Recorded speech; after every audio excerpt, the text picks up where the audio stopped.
abantu bacu bari bafite dosiye bazaza koko. Niba ubyibuka no muri manda ya mbere byarabaye, ntabwo aribwo bwa mbere bibaye. Niyo mpamvu ntabwo n'abantu ntabwo bagomba kugira ubwoba cyane, kuko Perezida Trump yayoboyeho manda ya mbere, bazi ukuntu yayoboye, bikekwa ko bizongera bigafungura n'ubundi aba bandi bemewe bazaga bazakomeza baza. Irimo nk'icyo yavuze ko kubera iki abantu baza muri Amerika ari abantu bataba badufitiye akamaro, tumusigiye Amerika ye yayimaze iki, twese tugahambira tugasubira iwacu. Niko avuga. Urebye ku mibare y'ubukungu byo bavuga ko hari ibintu byinshi byadindiye kubera iki kibazo cy'abimukira. Harimo nk'abahinzi, abahinzi benshi bashingiye kubimukira, abahinga badafite n'ibyangombwa. Mbifuriza kugubwa neza, amahoro n'imigisha ituruka ku Mana, nibyo mbifuriza buri gihe. Mwambonye kuri kamera, nitwa Innocent Gasabato. Uyu munsi nagiye muri kamera ndi kumwe na mugenzi wanjye nitwa Claude Twagirumukiza. Yego. Ntuye hano muri Louisville, Kentucky, muri Amerika. Hari abantu ngiye kubaza uko hari abantu badukurikira wenda bari muri Congo cyangwa bari muri Zimbabwe. Birashoboka yuko umuntu atamenya ngo Louisville, Kentucky ni hehe. Ni muri Leta Zunze Ubumwe za Amerika, muri kontinent ya Amerika, muri state imwe muri 50 zigize Amerika, harimo state yitwa Kentucky. Niho ntuye. Ndakeka nawe dukunda kubonana cyane, nawe niho utuye. Hari n'abantu benshi, navuga community y'abantu bavuga Ikinyarwanda. Hari muri hamwe muri Amerika hari abantu benshi bavuga Ikinyarwanda. Ariko buriya ahandi nyuma ya Kentucky buri muntu yavuga ko ari hehe? Urebye kugeza ubu ngubu nkeka ko Kentucky iri kuza mbere, ariko aho nahita nkurikizaho nka leta ikurikiraho ni Michigan. Muri Michigan niyo ni Michigan, Kentucky, za Georgia cyangwa se za Arizona, Texas oya.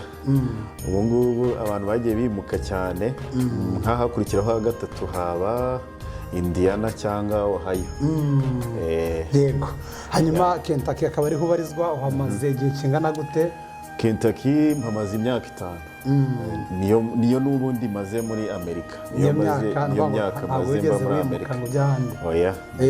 Hano nageze nkaba ubwo ndahaguma. Yego. Imyaka 5 rero ku muntu ufungutse mu mutwe, mu intellectuel, reka mbivuge gutyo, umuntu ugaragara muri community ni imyaka myinshi.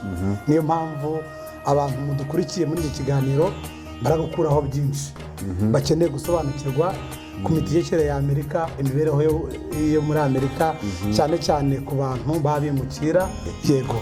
Imyaka 5 muri Amerika, hari byinshi ku mitegekere niho tugiye kwibanda. Abantu benshi mwibaza ibyemezo bigenda bifatwa bifite izengaruka ku bantu baza mu buryo bumwe muri ubu tumaze kuvuga. Uyu munsi dufite ingoma y'aba Republican cyangwa se Republicans yasimbuye abademokarate, niho tugiye kuguma, ariko tunabihuze n'ubuzima bw'abantu bitwa bimukira, baba baje bahunze cyangwa se n'abanyamahanga binjiye mu gihugu cy'abandi. Ubundi abo bantu bombi tubwira ibyiza bya bamwe n'ibibi bya bamwe. Nubwo ari ikibazo gisa naho kigoye, ariko turahera aho ngaho. Urakoze cyane. Weda ikintu na clarifying, ubwo tukore disclaimer, ntabwo ndi umunyamategeko. Ibihari ni amakuru rusange abantu baba babona n'ibyo bagenda bamenya mu gihe baba bamaze, ukamenya ukuri kw'ibintu cyangwa ukareba ukuntu biba bimeze. Ubwo aba ariyo makuru turi gusharinga. Hari amakuru ari mu rwego ruri professionnel, kuko atangwa n'inzego zibishinzwe. Hari n'amakuru y'ibitekerezo ashingiye ku busesenguzi bwawe, butari mu byo ushinzwe mu kazi ukora, cyangwa se ari ibintu uzi ufitiye impamyabumenyi, niba ariko navuga. Yego. Twimbike mu kiganiro. Uyu munsi turi kureba Donald Trump uri gushyiraho impinduka zitandukanye. Turi kubona politike y'isi ukuntu mu gihe gito amaze kuri iyi ntebe muri White House, hari ibintu byinshi amaze kunyeganyeza. Turaza kujya tubyinjiramo buhoro buhoro, ariko sa n'utubwira ubundi Trump akimara gutorwa wari witeze iki ku giti cyawe? Ku giti cyanjye ubundi aya matora nkeka ko ari mu matora yari atangaje atandukanye n'andi matora yabaye yose muri Amerika nk'ayabanje, kuko hari nk'inzego ebyiri noneho zimaze kugaragaza itandukaniro, noneho zigiye guhangana, hagira urwego rumwe rutsinda rugaragara mu matora. Ubwo tugarutse mbere, leta zabanje za mbere zari z'abademokarate kuva kuri Obama, yego za 2013 za 2009 gukomeza 2013, hazamo Donald Trump gatoya manda imwe avamo hasubiraho abademokarate. ubu akaba aribwo noneho nyuma ubwo y'iyo myaka, ubwo yaba ari manda zigera muri 3 zose zayobowe n'abademokarate, hanyuma akaba agarutse. ubwo muri iyo mitegekere yose hari ibintu byinshi byagiye bikorwa n'abademokarate. ubwo wari wambajije ubwa mbere, ubundi abademokarate n'abarepublike urebye yabitaniye. Wavuga ko muri Amerika hari nka systeme, ubwo systeme iyoboye Amerika n'ubundi ijya igenda ikagera ku isi yose, ebyiri zitandukanye. Imwe ijya kumera nk'iy'abaliberale cyangwa se itanga umudendezo no gukora politike mu buryo butandukanye, n'indi wavuga yaba conservateur cyangwa se abantu bagendera ku mahame ya kera akakaye, aribo byo bita right wing. abantu bajya bumva ngo right baba bari kuvuga left cyangwa right cyangwa left. ubwo left wavuga ko ari abademokarate, blue ufite ibara ry'ubururu, na right ari abarepublike cyangwa se bafite ibara ry'umutuku. Abarepublike ni ba Trump, hanyuma abademokarate ni ba Obama, ba Joe Biden, gutyo n'abari abasaza ba kera bagiye babanze. Rero mu mitegekere nk'uko uri kubera bita bihinduka, abarepublike bashaka ko Amerika bo bashaka ko ari bo bongera gukomera, bagashyiraho n'amahame navuga y'ubukapitaliste yo kwikubira cyane. ubwo harimo politiki zo kudakunda abimukira. Ariho na Trump ugarutse, nari niteze ko abimukira bahura n'ibibazo byagaragaye n'ubundi. Gusa ibyo turi no kuganira ari nayo mpamvu abantu baba bakwiye, nk'abantu batora, baba bakwiye kugira nk'ibi biganiro hakiri kare mbere y'amatora, bagasobanukirwa n'ibyo bari gutora. Nk'urugero, Trump yiyamamaza, abantu bacu bamutoye waramubaza nk'urugero, uzatora de, akakubwira wenda kubera ko wenda yabonye resettlement Trump ari perezida, akumva ari we yarategereje resettlement imyaka 15, cyangwa nabonye amafaranga ngo yampaye amafaranga. Hari nk'abakorega nk'izo commentaire, ariko atazi wenda politiki bikurikiyeho ni iyihe. hari iyo yo yabimukira, ariko hari n'icyo yagiye avuga cyo gukumira uburenganzira bw'abantu babana bahuje igitsina. Nk'icyo ngicyo ari natwe urabona izi community zacu bari abakristo, urumva ni nk'ibyo byose. tuvuge nko kuri Trump, navuga ko kuri minorite zose, minorite ubwo nta bantu bakeya, banyamuke yego, jambo narindi buze, banyamuke bose. navuga ko uko bigaragara politike nyinshi zitaba ziri ku ruhande rwabo, reka mbivuge gutya, ntabwo zibaha amahirwe. iya mbere ni uko ku bademokarate ya politike yabo bagira yo kwisanzura no guha abantu bose umudendezo. abantu hari politike nyinshi zishyigikira abaryamana bahuje ibitsina, LGBTQ community. hari politike za DEI. DEI yari diversity, equity and inclusion. ni uburyo bwo abantu batandukanye bahuriza hamwe, ntawe muheje, buri muntu ahabwa amahirwe. nk'iyo iri muri politike Trump yahise ahagarika umunsi wa mbere. hari n'ikigo gishinzwe iyo departement gishinzwe ko ibigo byose bikora muri Amerika biri federal bigomba kujya bikurikiza iryo hame mu gushyiraho abakozi. ibyo ni ukuvuga ngo iryo hame cyangwa iryo teka riri muri yandi yasinywa akimara kwinjira akimara kurahira, akiba perezida. akuraho ubutinganyi, yavuze ko kugeza izi saha hari umugabo n'umugore. kuri twe hari kuri community, abana bacu ntabwo dushaka ko rwose yego. urumva biba biri ku byiza ku ruhande rw'umuntu ukurikiza amahame ya kera ya gikristo. noneho kuri rusange, ubwo tugiye kuri ya ntuza ya politike yo kuba banyamuke, njye mbona bose bagendera muri iyo angle n'abirabura kugeza isaha nabo bita nabo bari muri ba nyamuke n'andi moko menshi cyane atari ubwo abazungu niba ariko navuga ubwo rero tujya kubi breaking down urahita ubona aho ikibazo kigarukiye.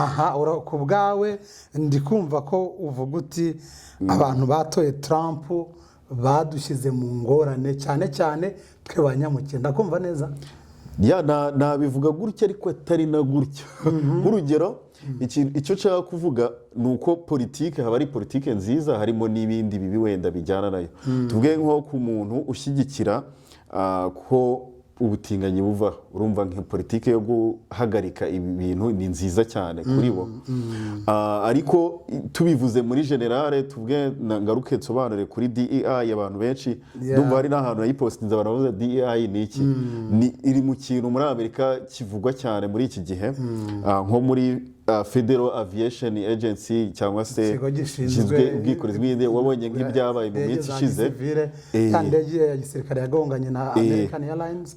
Nko muri comment ni American Airlines, nko muri comment niba wararebye bose bahise bavuga kuko hari harimo umugore umwe w'umutinganyi bavuga ngo ntureba ngo bya bintu tujye tuvuga ni DEI yabiteye niyo yatumye habamo impanuka. Kubera ko impanuka nayo ntabwo byari bisanzwe mu kirere cya Washington DC zigakubitana.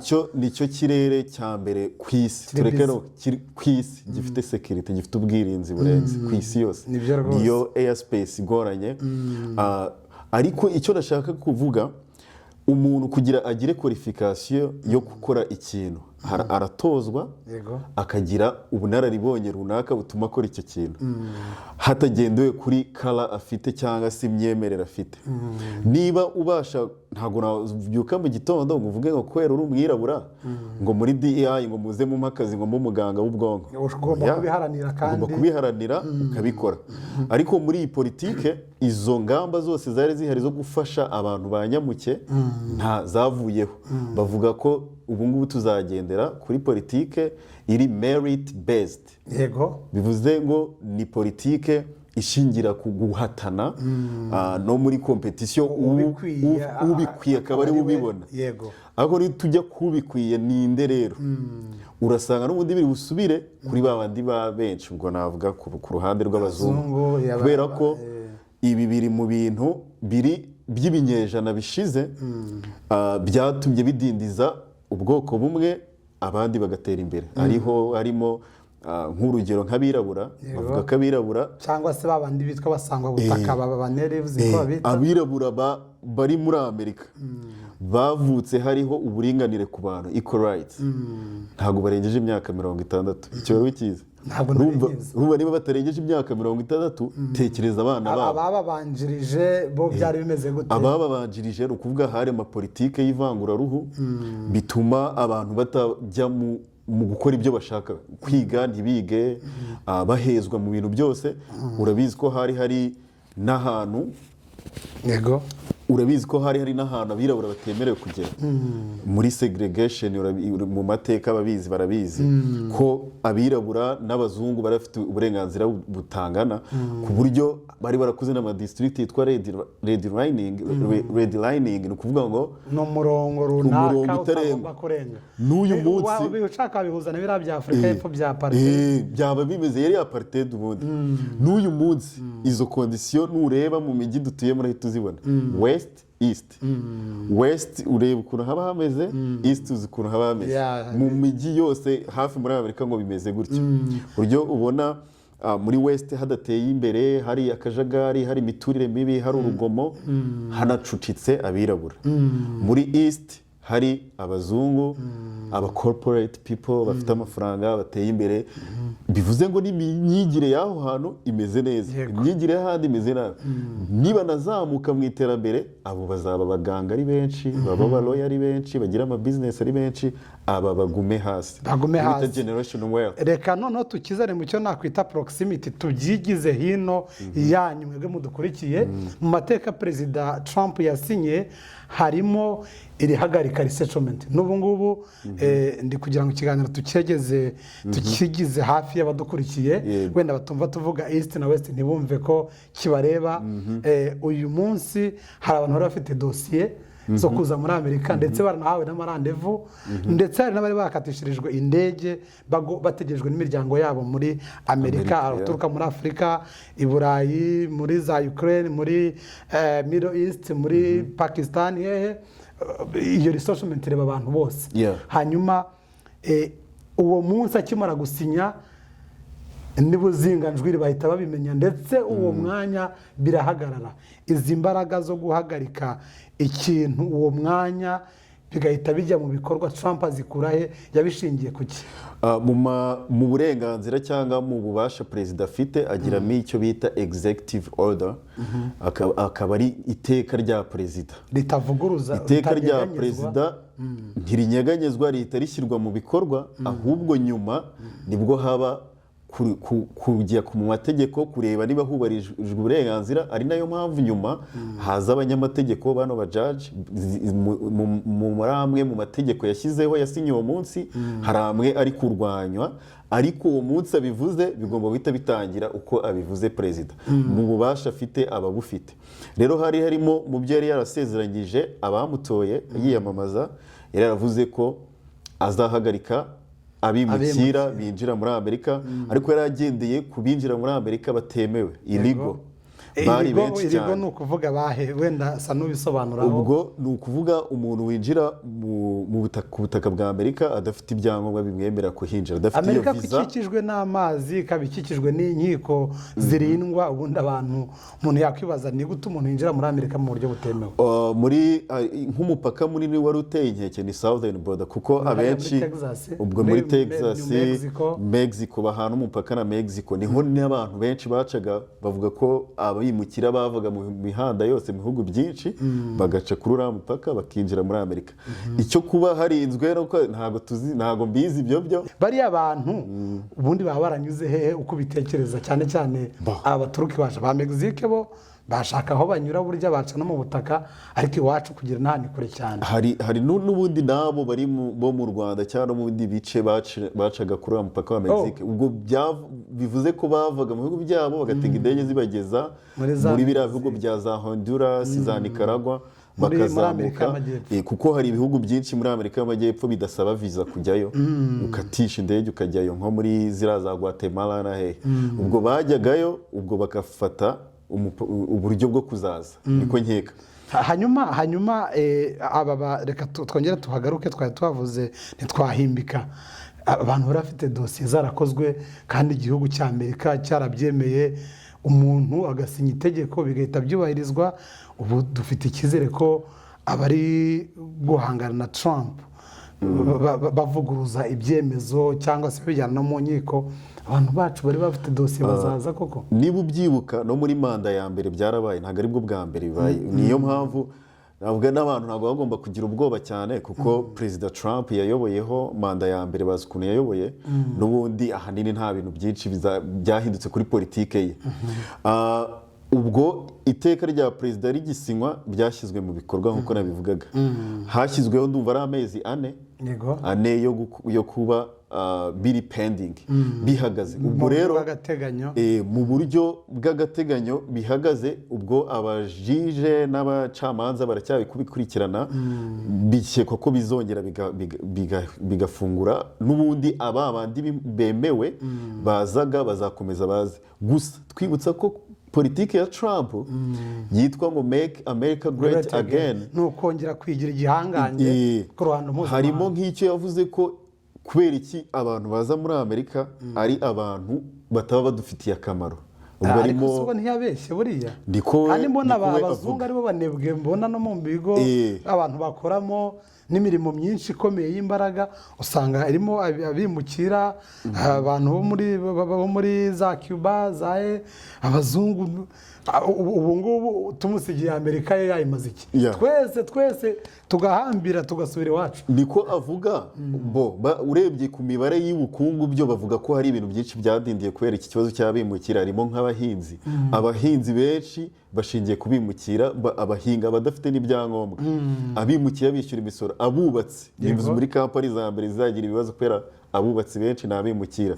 Izo kampani uri kuvuga, ariko we avuga ko Amerika ikwiye kuzamo n'abantu baje kwigira akamaro, baje gukora, abantu bafite amashuri, baje ubwo akavuga ko azateza imbere iyo bita HB1 visa y'akazi. Ubwo bivuze ngo ni no kudindiza iyo gutura ntabwo iyo gutuza impunzi, abantu ngo bafite nk'ibibazo runaka ngo Amerika ngo ibatabare, ibyo nibyo bintu adashaka. Nkwibutsa ko yanahagaritse USAID muri iki cyumweru. Niho naringiye kugera, wenda tutarajya kuri USAID, mu bantu yahagaritse kandi bitari bikwiye uko njye mbitekereza, harimo impunzi. Kandi impunzi zirengerwa n'umuryango mpuzamahanga, ndetse na Amerika yari umuterankunga ukomeye cyane w'uwo muryango mpuzamahanga unyuze muri iyo USAID cyangwa se USAID. Harimo n'umuryango wundi nawo Amerika yateraga inkunga, ngira ngo Amerika yari ifite nk'umusanzu, ndavuga OMS cyangwa World Health Organization. Amerika yari ifitemo arenga 20% y'umusanzu kugira ngo abantu babeho, kandi azi icyabakuye mu byabo n'intambara zagizwemo n'uruhare n'ibihugu birimo na Amerika. Abantu bakajya ku misozi bakamererwa nabi, abo bantu bari vulnerable.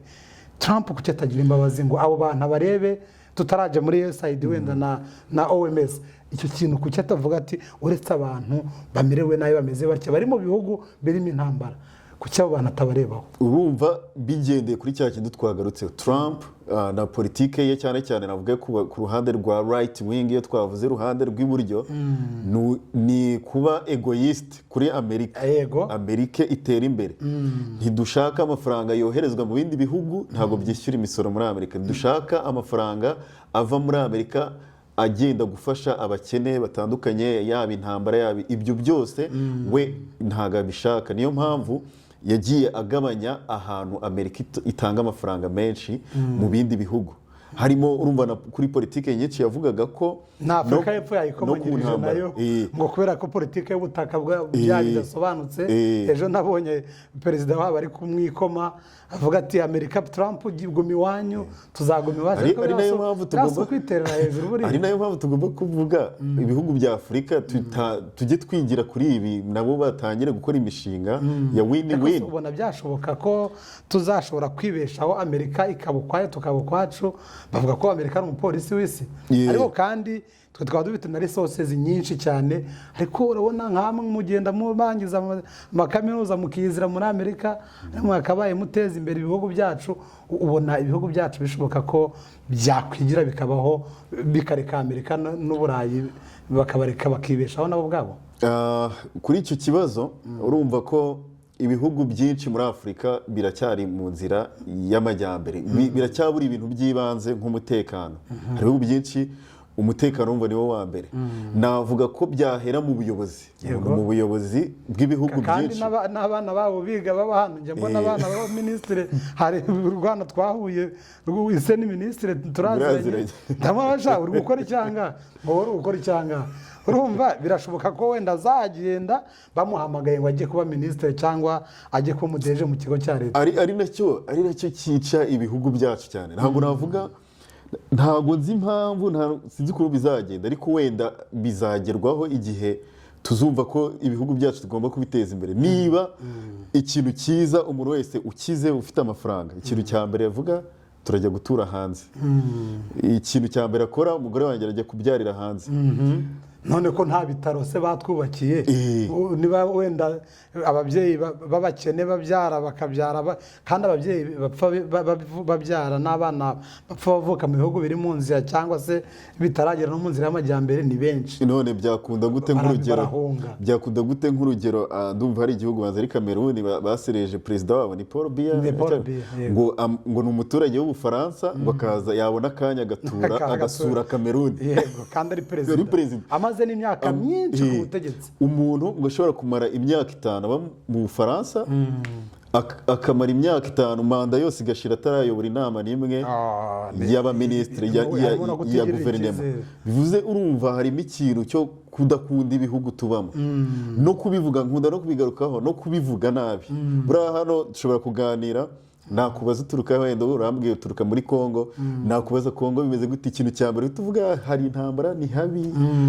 Urumva ikintu cyo kudahora wumva ko igihugu cyawe ari cyiza uri proud yacyo niba hari n'iterambere wumva wahageza nshimira n'abantu babigerageza cyane bajya babigerageza kubikora bakinvestinga bagashaka uburyo baba involved cyangwa bajya muri politike yabo nk'abo maze iminsi mbona banabonye n'imyanya kandi bari hanze uravuga Manzi Willy Manzi Willy felicitasiyo kuri Manzi ni ibintu byiza yego ni ibintu bivuze ngo hari igihe kizaza Amerika imaze imyaka nka 200 ntabwo ari myinshi cyane ugendeye ku gihugu kandi ari igihugu kibi hari ahantu nageze ahantu muri Montana ni igihugu kibi sino nyinshi nk'iwacu muri biriya bihugu byacu hari igihe umuriro ujya ugenda ukabura nk'iminsi 3 ariko hano ngira ngo nyuma y'iminsi 3 ubuzima bwahagaze yaba ari national emergency isi yose yahaguruka numva byarigeze kubaho muri New York biba urgence ikomeye cyane abantu baranapfa ntabwo bishobora kubaho ko umuriro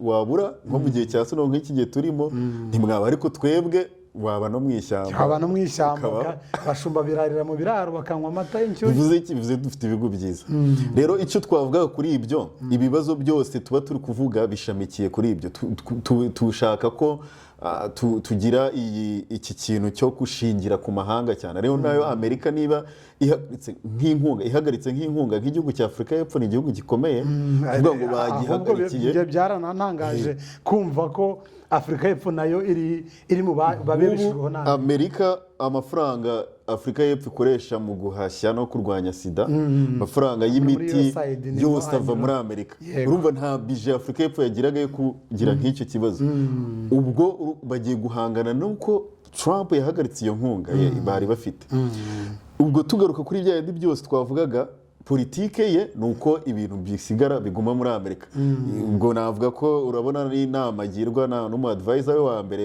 Elon Musk nabonye atari umuntu mwiza nawe ntabwo ashyiramo imiyaga wagira ngo baravukana mbona nawe ubwo kugeza isaha ndumva ku ruhande rw'abanyamerika abazungu abantu batuye hano banza bo baba bishimye bari kubona nka biriya kuko ahanini biri kugarura inyungu kuri bo ku rundi ruhande kuri twebwe abimukira n'abandi ntago twebwe dushimije n'ibihugu bitandukanye byo muri Afurika bidependinga cyane bishingira ubuzima none tugira icyizere turema abantu baca agatima abantu mutegereje imiryango yanyu uri kubona tubaremye agatima hari ishingiro twaba dufite twashingira kuki tuvuga ngo Trump urebye politike ye n'igitutu kiri muri ibi bintu cyane cyane mu birebana no kurengera abantu bamerewe nabi Amerika yafatanije n'ibindi bihugu kugira ngo covid bayirwanye kandi n'amafaranga bashyize muri OMS yari menshi cyane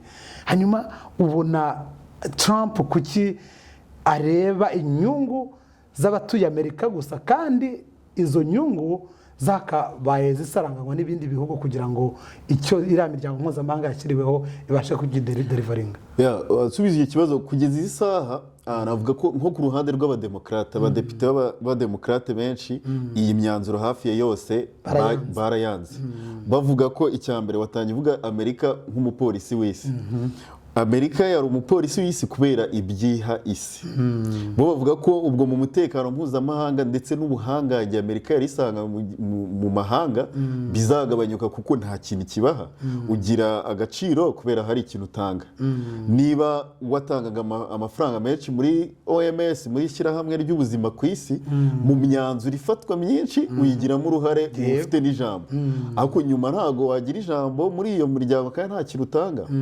arizo za USAID niba yatangaga amafaranga menshi mu bihugu bitandukanye akaba ntayagitangwa ntabwo bizagira ijambo gusa hari nka Secretary Rubio ibyo yavugaga ko amafaranga batangaga n'ubundi muri iyo miryango azongera gushyirwa muri iyo mishinga ariko noneho mu mishinga ifitiye inyungu Amerika bivuze ngo izo nkunga zishobora gukomeza ariko mu buryo butari busanzwe kuko bashinjaga USAID ko no mu nkunga yatangaga amafaranga agenda ari ayo gushyigikira za propaganda zitari nziza nk'ubutinganyi kubushyira mu bihugu bitandukanye ibintu nk'ibyo rero tuvuga wenda ikintu abantu bamenya ni uko ibi byabaye imbere Trump ntabwo ariyo manda ya mbere ayoboye nk'uko babivuyemo n'ubundi tuzabivamo. Menya ubu ngubu kuri iyi nshuro menya aho bifite umurindi cyane kuruta bwa mbere, cyangwa nuko ari bw'abantu bakanguka ntabwo mbizi. Sinzi icyo nari ndi kubona, navuze wasanga hari na social media zabaye nyinshi cyane, bikaba ubu ngubu ikintu kivuzwe cyamamara cyane, ari naho nk'ibi by'ubwimukira abantu batabizi nka kuri leta ya Obama niwe wasubije y'abimukira benshi cyane kurusha na Trump, kandi Obama ari umudemokrate yasubije y'abagera kuri 5,600,000 ariko muri media ntabwo byagaragaraga cyane. icyo gihe navuga wenda social media yaba ariyo yaba yaragizemo uruhare kuba ntabwo zari ziteye imbere cyane. Ikindi cya kabiri, abademokrate navuga ko ni abadiplomasi, bazi gukora diplomasi kurusha abadiplomate cyane, bazi uburyo bakora ibintu bidashakuje bigakora buhoro buhoro. Naho Trump ni umuntu no muri kamere y'usanzwe, tureke no wenda no kubishyira kuri abarepublike bose, muri kamere ya Trump we ibintu abivuga urabibona, menya atagisha inama, menya atabanza yabitekerezaho. Ubonye n'amatwita ye we nta kibazo, barandika tweet uko ashaka. Muri Uganda Muhozi nawe ajya kubitaho ibintu ukavuga uti ibi ngibi menya bikoze yicaye nk'ahantu wenda ageze ku gacupa ka gatanu. Ni nawe afite, navuga ko perezida wacu ubu afite nawe kamere ye y'ukuntu ateye. K'urugero nko mu ijambo ry'ejo bundi yavuze kuri national breakfast, avuga nk'urugero kuvuga ibintu uri kugereranya nk'abantu bazize nk'indege, kwibaza kuki ngo bahuye gute ngo n'imipira ibiri ntago yagongana, uri kuvuga ku buzima bw'abantu. Niko we ateye. Ariko navuga ko iki gihugu ikintu nagikundiye kigendera ku mategeko, kigendera ku mategeko, nta muntu uri hejuru y'amategeko. Hanyuma se ubu ngubu reka wenda tuvuge kuri politike nk'uko twayihereyeho, n'ubundi tuvuga politike y'abademokrate n'abarepublike. Reka wenda duse n'abasubira inyuma kuri iyi ngoma y'abademokrate, nubwo nabo hari ibyo bashimwa. Isi yayogojwe n'intambara hera kuri Ukraine, kandi ngira ngo ababizi neza niba mubikurikira muzi ko izi ntambara zifite abantu baziri inyuma. Amerika byanze bikunze nayo yakabaye irimo. Ubu duhere muri Ukraine n'Uburusiya, ni intambara imaze imyaka, kandi intambara iri gutakariramo abantu, ibintu, ibikorwa remezo bigasenyuka. Tuhave tujye muri Israel na Palestine na biriya bihugu bya Lebanon, tuhave tujye muri za Somalia, uzi ukuntu indege ziri kubombarida batitaye ku gihumeka gihari. Uhave tujye muri Congo no mu karere iwacu. Igihe cy'abademokrate isi yari iri kunyeganyega, ndetse hari abatangiye kuvuga bati iyi ni intambara ya gatatu y'isi igiye kongera kuba.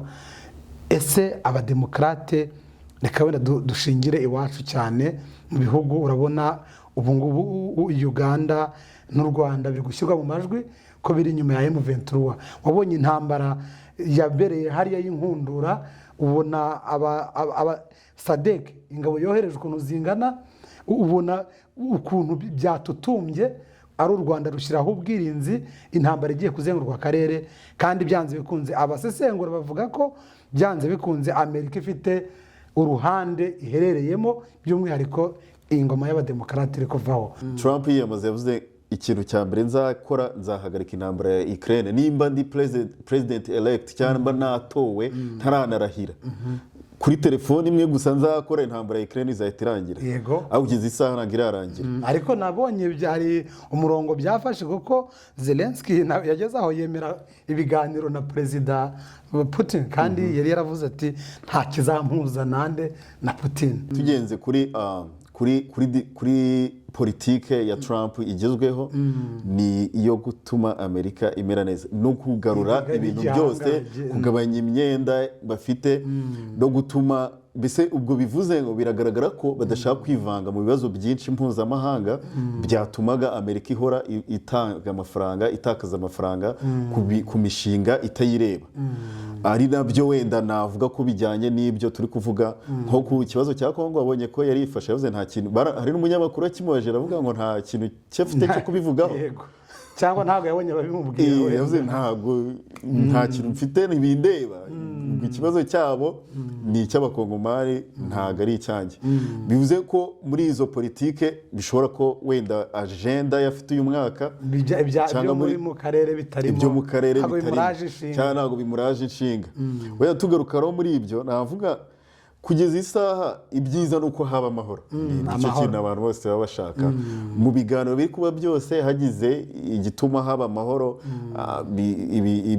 intambara zihari nyinshi zikagabanyuka nicyo cyaba gituma dutera imbere ari nayo mpamvu usanga ibibazo byinshi abayobozi nibo bari guhura ndakeka wenda hari ibyo bari kuganira nko muri iyi nama yabaye vuba yahuje abayobozi bwa EAC n'ubwa SADC twategeza wenda imyanzuro izavamo turebye hari igihe havamo wenda igisubizo cy'ikibazo kiri mu karere cyane cyane k'ibiyaga bigari bikaba byahosha ndetse bakagena umujyo wa politiki bagiye kugenderaho y'amahoro. Hanyuma reka dusoreze kuri iki ngiki twari twakivuzeho wenda no mu kiganiro hagati cy'amadosiye yahagaze wenda abantu ntabwo nzi niba hari icyo abantu bagomba gukora ahubwo abantu basigarana iki bamenye iki birebana no guhagarika amadosiye y'abimukira n'impunzi ngira ngo byanagize n'ingaruka no kuri bariya bya green card by'amarotari nabyo ngira ngo nabyo ubu ngubu biri on hold ubundi abantu basigarana iki niba hari agatima wabarema icyo ribuka ku makuru bavuze ni amezi 4 pending biri ku mezi 4 ubwo reka dutegereze nyuma y'amezi 4 icyo bazavuga ariko nkeka ko nk'izi programme ni programme zimaze imyaka myinshi ntago zije ejo iyo kwakira bimukira za green card rotary no kwakira impunzi ariko twibuka ko nabyo byashoboka ko Amerika cyari kiri mu gihugu cyakira impunzi nyinshi hari n'ibihugu by'i Burayi byakira impunzi ariko ntago bakira ku rwego rwa Amerika bivuze ngo igihugu gifite uburenganzira bwo kuba cyagabanya na Amerika ishobora kuba yagabanya abimukira yakira ntabwo tubizi ariko muri rusange iki gihugu kizwiho kuba nacyo cyubatswe n'abimukira kizwiho kuba izo porogaramu zitavaho burundu ahubwo twategereza wenda ikizavamo ariko nkanjye ku ruhande rwawe nizeye ko bizongera bigakemuka ntabwo ari nka bya ngo nitabyara inyana byakisa ariko nanone byaba byiza bigabanyitse kuko nk'urugero wenda nakotinga Perezida Kagame wavuze ngo bakemura ikibazo cy'impunzi tuvuge niba dufite impunzi 100,000 mukaza gufitamo imiryango 5 muze gutura muri Amerika igamije gukemura ikibazo cy'ubuhunzi cyangwa ubundi igamije iki nje ntabwo mbizi ariko ni workforce navuga ko ni win-win situation ko abimukira baje nabo bateza imbere igihugu bagiyemo ariko nanone ubwo kumumwimukira nawe wari ufite ibibazo byinshi biba bikemutse ahanini numva mwese muri gutsinda ndumva ari byinshi twaganira kandi by'ingenzi abantu bakwiye kumenya kugira ngo umuntu wakurikiye iki kiganiro kuva dutangiye kugera ubu ngubu arungutse